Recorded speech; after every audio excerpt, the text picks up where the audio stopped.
Hello beautiful people. So ito na nga, pinalitan ko na yung aking steamer para maraming mailagay. Tingnan natin kung maganda siya or hindi. Char. So yan, 3 layer na kasi yung ginagamit ko ay 2 layer lang. So hindi ganun karami yung nailalagay ko. At napaka para kapag mabilisan, so marami yung nailalagay mo sa loob. So hindi ko pa siya na-try.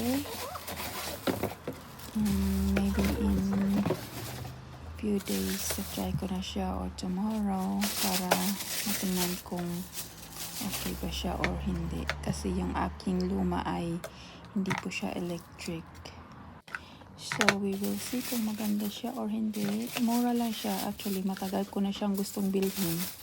Kaya lang, si Habi, sabi niya, meron naman. So, hindi mo kailangan bumili ng bago.